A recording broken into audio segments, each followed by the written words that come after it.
Okay mga kasignal, ito na po yung ating trabaho ngayon. Starter po to ng Starex, no? So tingnan natin sa Starex at saka yung sa L3, magkapareho lang, no? Yung magkaiba dito minsan ay yung sa kanyang bracket sa ilalim, no? Dito sa ilalim. At saka yung sa bungo, same din yung dito sa yung bracket lang dito yung magkaiba. So ngayon tingnan natin kung okay na tong anong bang nangyari bakit ayaw mag-start tong starter na to. Ayan. Yan. Medyo na problema po dito eh. So, bago naman pong yung carbon brass, and then medyo hindi mabuti yung pagkatrabaho ng carbon brass. Pagkasolda nito, no? Yan, no? Na tinalian lang. So, ulitin natin yung pagtrabaho kasi hindi niya makayang trabahoin na dapat tinanggal na yung nakasapuan dito. Yung dati. Kita ko sa inyo kung paano magtanggal nito. Wala kasi hindi kasi niya tinanggal yung kan eh. Yung dati na wire. Ito ang sinasabi ko, dapat ganito lang ang gagawin yan. Ayan o, so natanggal, di ba? Yan. So linisin lang natin dyan, tapos maglagay tayo ng Nicolite or yung soldering lead, no? Gagawin ho, ito. Hindi niya kasi kunin. Ayan. Yan nangyari, magkagawa na po niya ng loose connection. So dito, tingnan natin. Medyo kinaman, pero ikubok natin gawin, ulitin natin yung trabaho niya eh. Dito okay, kailangan ng linis to. Kung mga kasignal, pag ganito ang station, hard starting po yung engine ay yung starter natin, pag condition yung makina, ang gagawin natin, mag-replace na tayo ng ganito, yung solenoid nya. Ito po kasi yung cause pag condition yung engine nyo, pag start mo hindi masyadong malakas yung starter, so ang tendency yan, ito po yung sira, no? Magka loose connection po yung sa ilalim dito, yung contact point sa ilalim. So kailangan natin mag-replace tayo nito, tapos linisin yan, tapos ayusin natin to, ulitin natin yung trabaho niya eh, no? Yung cause po to ng front po ito ng loose connection. Yan, tanggalin muna natin to.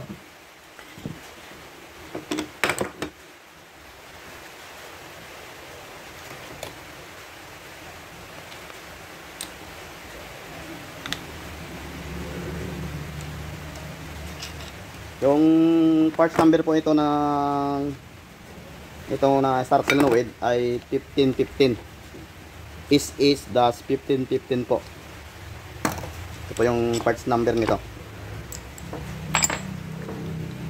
Yan o, mayroon ng mga kuan dito, kalawang. Ito po yung ilalim nya. Yan. Kailangan natin na mag-replace nito kasi yan na makikita na naman natin. Parang may kalawang, so nasusunog yung bolt dito. Kung susunog yan, tingnan mo sa kabila oh. Hindi siya tarabang bunsi pag dito sa kabila nasusunog na. Yan po ang magkakos ng lost connection. So kailangan gagawin natin, ulitin lang natin ito pag trabaho, and then linisin, tapos mag-replace tayo ng bago ng solenoid. Pag sa gawa po nito, kuha ka ng matulis na or makanabagay, yung cutter. Ito gagawin, maglinis ng liya yung gagamitin natin, yung sandpaper, hanggang makita po yung bronze.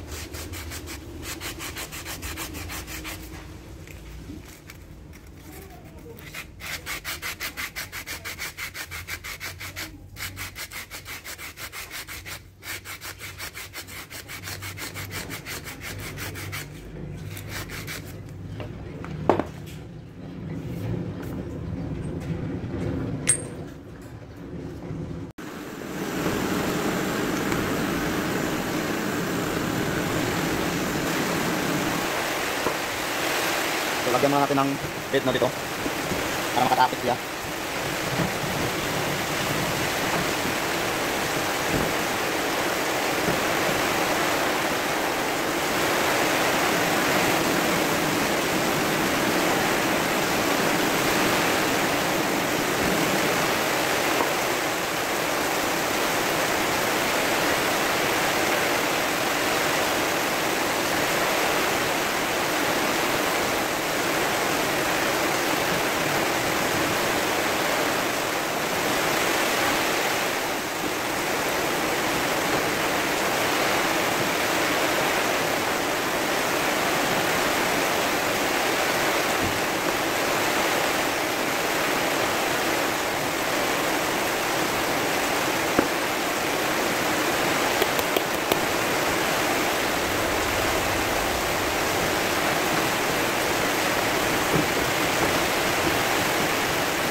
So ngayon mga kasignal, ibalik na natin yung kanyang field coil, no?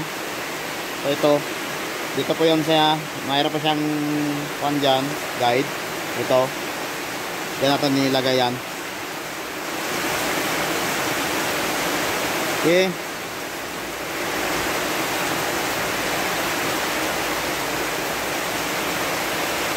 Pagkatapos mga kasignal, ibalik sa kanyang box holder ay ating linisin to na portion, yung apat na portion. Ayan.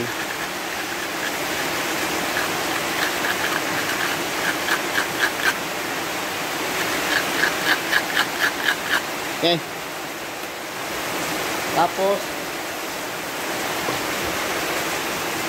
kuha ka ng flat screw, or una dito kuha ka ng flat screw, tapos ipasok dito. Yan.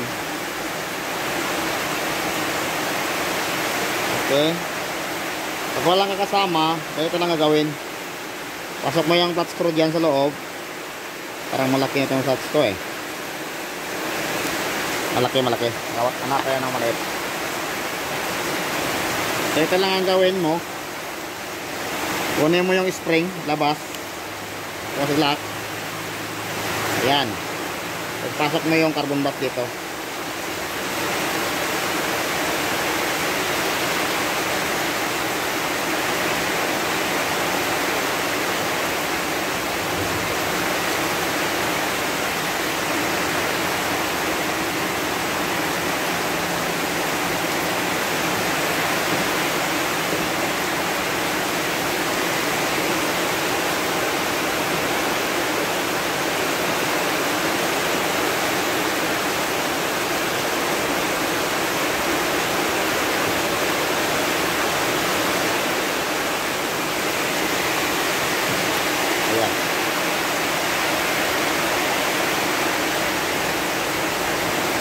Salad mo yung sa kabila.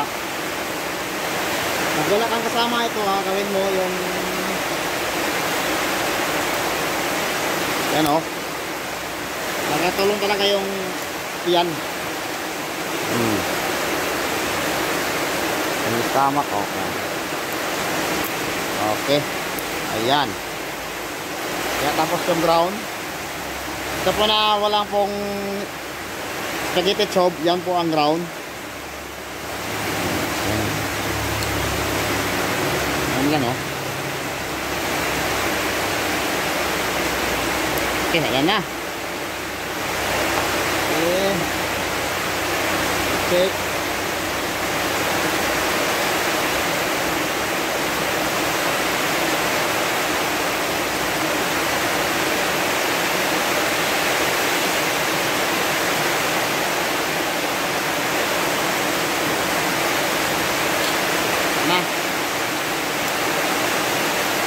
Linisin din sa loob to, yung apat din na portion, linisin nyo yan.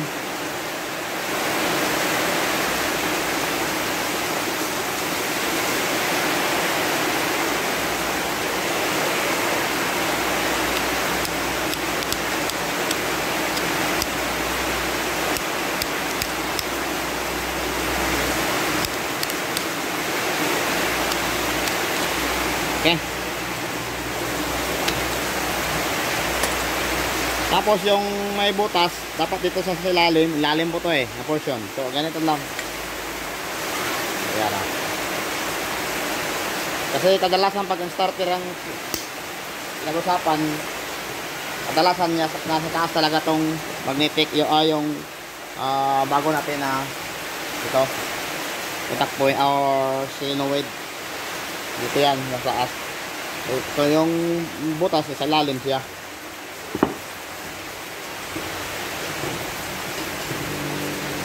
So ipitin muna natin.